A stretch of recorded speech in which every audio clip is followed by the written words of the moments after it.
Carmichael Dave, Jason Ross, and Las Vegas in the news because the A's stadium, and who saw this coming? Not I. The A's stadium's costs have risen. Just a little bit, though. Not a lot. Oh, man, I'm out of cash. $250 million. They now estimate the new stadium in Vegas will be $1.75 billion. Sandy Dean, which sounds like a sausage, who owns a small stake in the team and is an advisor to John Fisher. Imagine being an advisor to an owner of a team. Said the uptick is owed to 70,000 square feet of additional amenities planned for the ballpark, as well as increasing construction costs. Now, he said Fisher's group will foot the bill for the increases, and that will be the case if future price hikes follow. Because this most likely will be the last one. 100%. Yeah.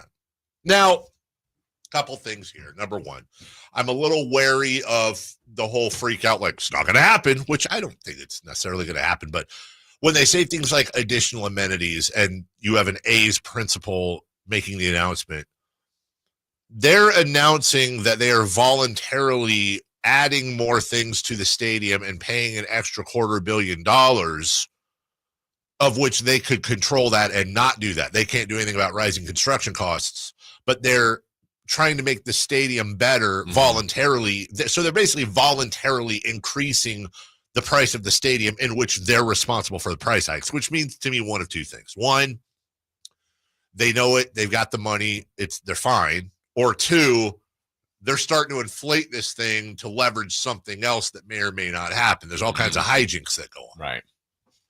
But of course, and I understand this, that, a lot of people in Sacramento are watching with bated breath.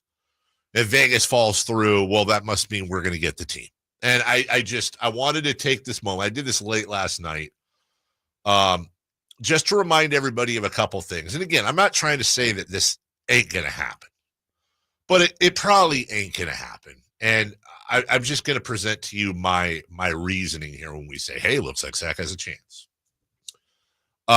Number one, there is zero appetite for a public subsidy on either side of the river. Martha does not have it. Mayor Martha Guerrero does not have it in West Sacramento. Now, there are some things they can do. Don't get me wrong. And public subsidies don't necessarily have to be cash. It could be infrastructure and tax breaks, whatever. Could that appetite change? Or are you saying no? Like when they get here and start playing, or is that no?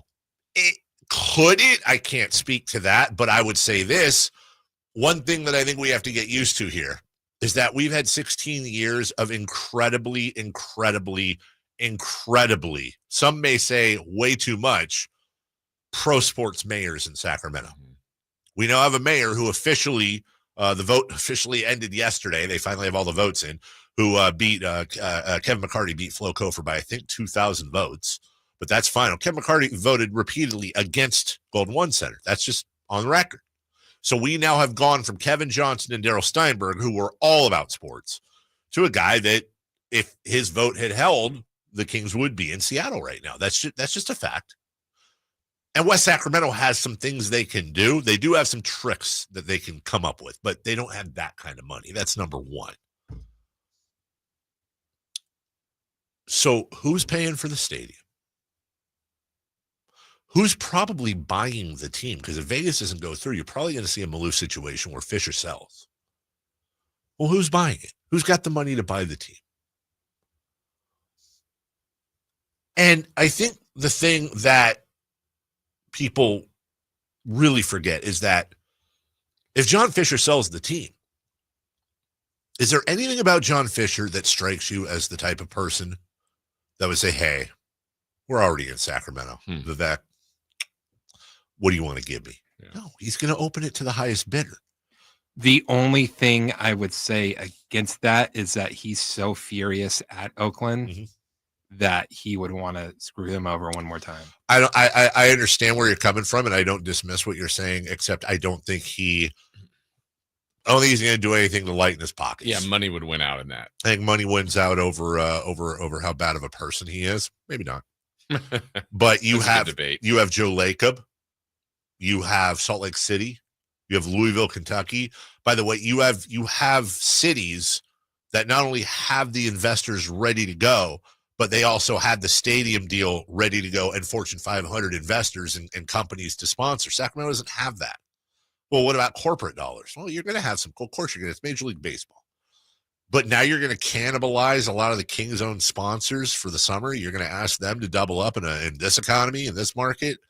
You're going to be asking them to do that and come up with more when you do not have a Fortune 500 company in town other than the state, which isn't technically it's fun to talk about.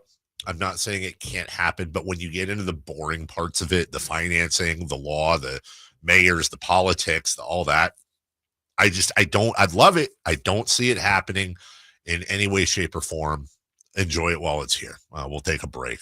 When we come back, hey, Kings Rockets tonight, Jason Ross. It's their first matchup of the year. And